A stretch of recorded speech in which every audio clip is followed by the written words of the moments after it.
ما سلككم في سقر ما سلككم في سقر قالوا لم نك من المصلين ولم نك نطعم المسكين وكنا نخوض مع الخائضين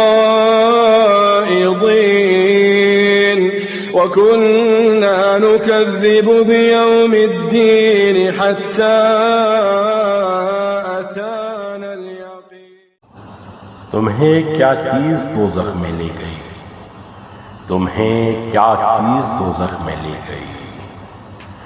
वो कहेंगे हम नमाज पढ़ने वालों में से न थे और मिस्कीन को खाना नहीं खिलाते थे, और जो लोग बेहुदा बातों में घुसते हम भी उनके साथ घुस जाया करते थे और रोज़े जज़ा छूट करार देते थे, यहाँ तक कि हमें उस यकीनी चीज़ से साबका पेश आ गया।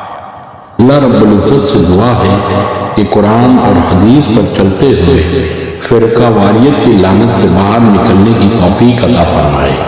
आमीन या रब्बुल आलमीन। अस्सलामु अलैकुम व रहमतुल्लाहि व बरकातुहू।